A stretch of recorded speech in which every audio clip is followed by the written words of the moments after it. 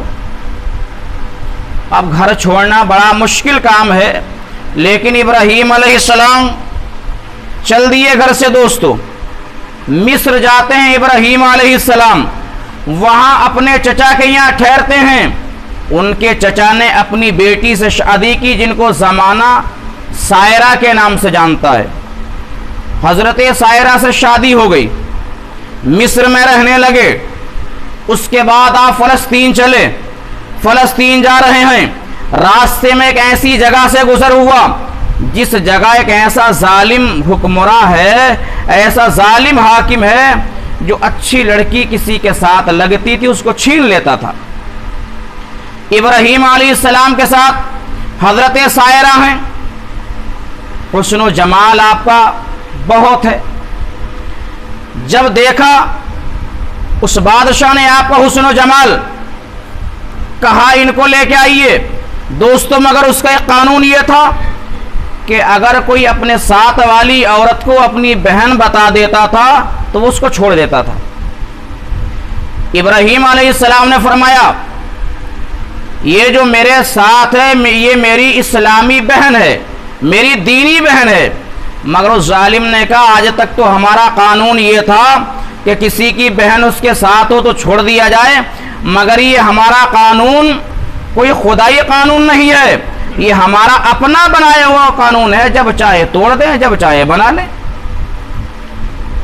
بلا لیا گیا، حضرت سائرہ کو آپ سے لے لیا گیا، لیکن اللہ کی قدرت دیکھو دوستو، جہاں سائرہ ہیں ابراہیم علیہ السلام کو اور حضرت سائرہ کو جو فاصلہ کیا گیا آپ کے دونوں کے بیچ، تو اللہ نے سارے حجاب ہٹا دیے۔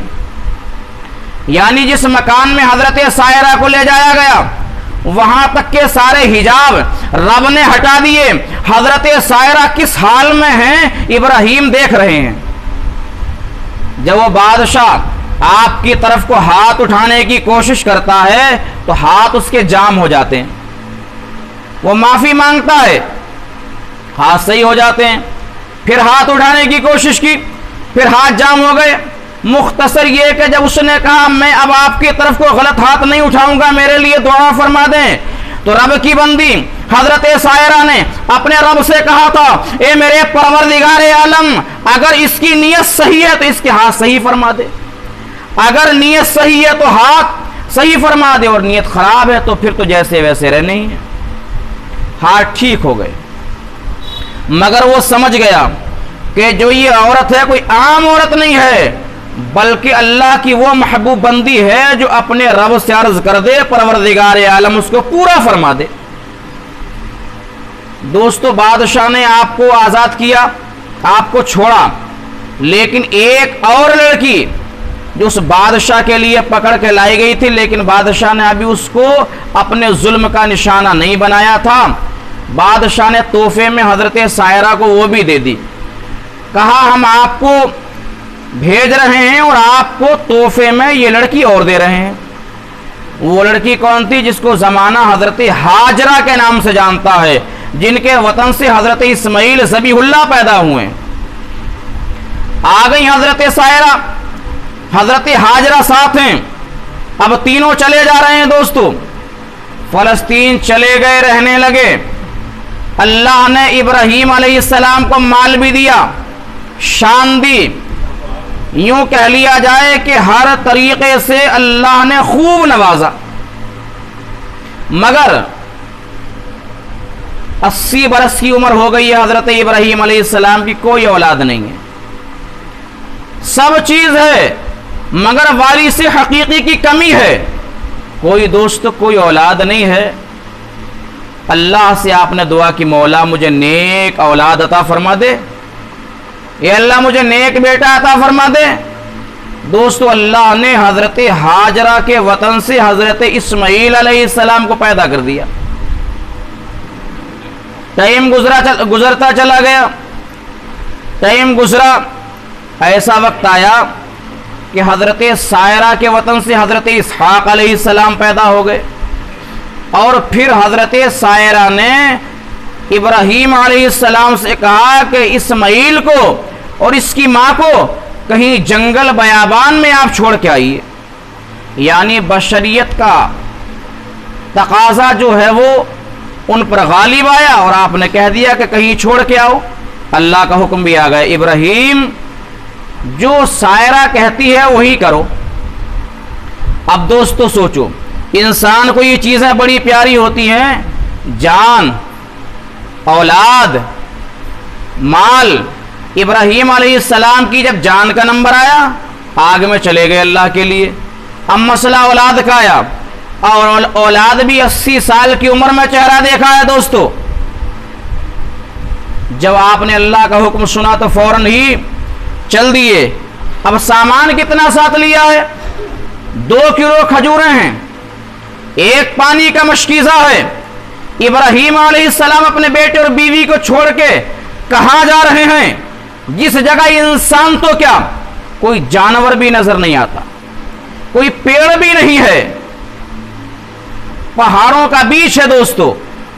اپنے بچے اور بیوی کو چھوڑا, چلے ہیں. بیوی نے دامن پکڑ لیا, حضرت ہاجرہ نے دامن پکڑا اور کہا تھا, اے ابراہیم, اے میرے سرتاج, یہ بتاؤ کہ یہاں تنہا کس کے سہارے چھوڑ کے جا رہے ہیں؟ آپ نے فرمایا, میرے اللہ کا حکم یہی ہے, میرے اور تیرے پروردگار کا حکم یہی ہے. اللہ کا جب نام سنا حضرت ہاجرہ نے تو کہا جائیے تشریف لے جائیے. جب اللہ کا حکم ہے تو وہ ہمیں ضائع نہیں کرے گا, وہ ضرور ہمارا انتظام کر دے گا. آپ چلے. روایت میں آتا ہے کہ پلٹ پلٹ کے دیکھ رہے ہیں, جہاں تک بچہ اور بیوی نظر آئی پلٹ پلٹ کے ابراہیم پیغمبر نے دیکھا ہے, لیکن جہاں سے غائب ہوئے ہیں اپنے ہاتھوں کو اٹھایا ہے, اور اٹھا کے کسی دنیا دار سے نہیں بلکہ پروردگار سے کہا ہے, اے میرے مولا, میرا بیوی بچہ مولا تیرے حوالے ہے, ان کی حفاظت کرنا. یہ اللہ, میں نے اپنی نفسانی خواہشات کو تیرے سامنے رون ڈالا ہے. اللہ, میں نے تیری محبت میں اپنے بیٹے اور بیوی کی محبت کو قربان کر دیا ہے. اے مولا, ان کی حفاظت تیرے ذمے ہے. کہا اور چلے گئے. اب حضرت ہاجرہ رضی اللہ عنہ اور چھوٹا سا بچہ پہاڑیوں میں ہے. اب جہاں پانی بھی نہیں ہے, کھانے کا کوئی انتظام نہیں ہے, 2 کلو کھجوریں, 1 مشکیزہ پانی کب تک چلے گا؟ وہ ختم ہو گیا.